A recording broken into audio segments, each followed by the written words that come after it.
दोस्तों नमस्कार, मैं मनीष कुमार सूर्यवंशी और आप देख रहे हैं वीर सूर्य टाइम्स। दिल्ली के मडौली स्थित ब्रजवासी गणेशी लाल बैंक्वेट हॉल में भाजपा नवीन सादरा किसान मोर्चा द्वारा हिंदू नववर्ष के शुभ अवसर पर विचार गोष्ठी का आयोजन किया गया। भाजपा के पदाधिकारियों ने अपने अपने विचार रखे। हिंदू नववर्ष के बारे में बड़ी विस्तार से कार्यकर्ताओं को बताया। क्या कहना था भाजपा के नेताओं का, देखिए इस रिपोर्ट में।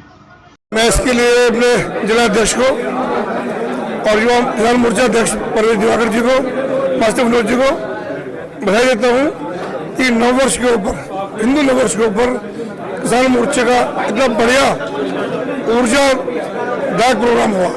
कार्यकर्ताओं में नई ऊर्जा भर दी।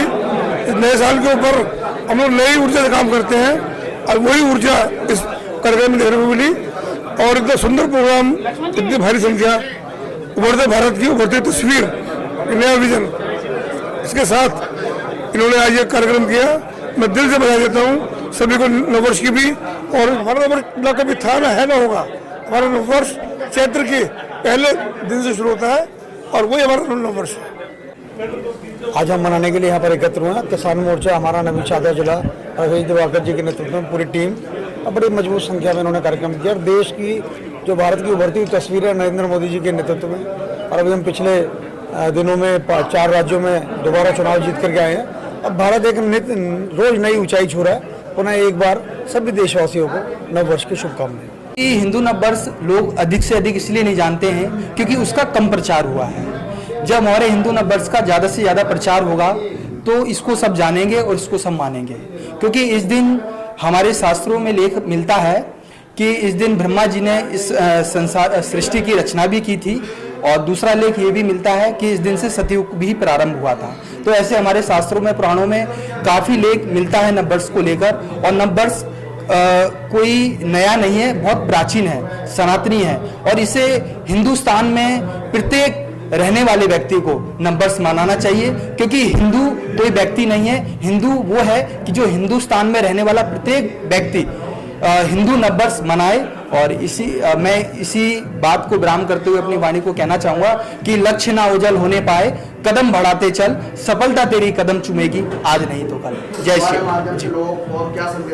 मैं यही संदेश देना चाहता हूँ कि हम जिस देश के राजा, हमने शास्त्रों में, पुराणों में सुना है कि जिस देश के राजा संत हैं, यूपी में भी संत हैं और हमारे केंद्र में भी संत हैं। तो जब संत होंगे तो हमारी हिंदू संस्कृति का खूब प्रचार प्रसार होगा।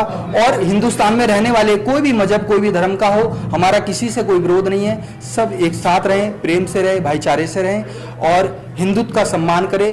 किसान मोर्चा द्वारा आज नववर्ष का जो कार्यक्रम किया गया, उभरते भारत की उभरती तस्वीर, इसमें सबसे पहले मैं आप सबको नववर्ष की बहुत बहुत हार्दिक शुभकामनाएं दूंगा देशवासियों को। और मैं आप सबसे भी आग्रह करूंगा कि हम सब आपस में नववर्ष की शुभकामनाएं एक दूसरे को प्रदान करें। आज जिस प्रकार से कि 2014 के पहले का भारत और 2014 के बाद का जो भारत, वर्तमान भारत है, उसमें कितने कितने आमूलचूल परिवर्तन हुए हैं। किस प्रकार से भारत एक विकास कर रहा है और तस्वीर भारत की उभर रही है, वो चाहे राजनीतिक क्षेत्र में हो, चाहे वो अंतर्राष्ट्रीय पटल पर हो या किसी भी क्षेत्र में हो, हर क्षेत्र में भारत आज प्रगति कर रहा है। इसी के लिए आज परिचर्चा थी कॉलोनियों में। तो ऐसा लग रहा था कि पता में पूरा तहस नहस होगा। और ये भी लग रहा था कि भाई कौन से देश से वैक्सीन आएगी तो जान बचेगी। लेकिन हुआ ये कि अपने खुद देश ने वैक्सीन बनाई और उसको वैक्सीनेशन किया और उससे बीमारी पे मतलब पाबंदी लगी। तो इससे ये पता लग रहा है कि उभरता हुआ भारत और तरक्की कर रहा है। लक्ष्मण शर्मा, उपाध्यक्ष।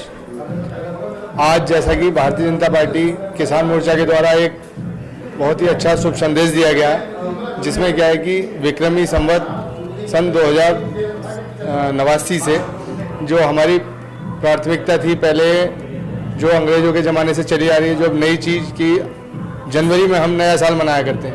लेकिन अब जो हमारे जो संस्कार जो लोग भूल चुके थे, हम उसे जागरूक करना चाह रहे हैं एक बार कि मार्च के बाद जो अप्रैल आता है नववर्ष, हम इस नववर्ष को 2022 से हम ये पहली बार हम अपनी तरफ से चालू कर रहे हैं। पहले अगर बात करें 7 वर्ष पहले जो भारतीय जनता पार्टी की सरकार जिस तरह से केंद्र में आई है, निश्चित रूप से एक उभरते भारत की उभरती तस्वीर के रूप में नजर आती है। आपने देखा होगा समय समय पर देश के अंदर जिस तरह से बदलाव आ रहा है, रक्षा सौदों की बात करें, जिस तरह से हमारा सैन्य शक्ति से देश मजबूत हो रहा है, अनेकों उदाहरण है आप डिजिटल इंडिया के माध्यम से भी देख सकते हैं। और जिस तरह से आज पूरे देश के अंदर भारतीय जनता पार्टी का परचम पूरे विश्व में लहरा रहा, ये उभरते भारत की उभरती तस्वीर को प्रतीत करता है। और मैं आपको बताना चाहता हूँ कि भारतीय जनता पार्टी का एक एक कार्यकर्ता जो आज नववर्ष यानी जिसको हिंदू नववर्ष भी बोलते हैं, वर्ष प्रतिपदा 2079 में प्रवेश कर रहा है। ये नया साल और नई ऊंचाइयों को छूने के लिए नया साल मनाया जा रहा है। जिस प्रकार से भारतीय जनता पार्टी रोज नए नित्य आयाम के साथ देश के 135 करोड़ देशवासियों की सेवा कर रही है, ये उभरते भारत की उभरती तस्वीर को प्रतीत करती है।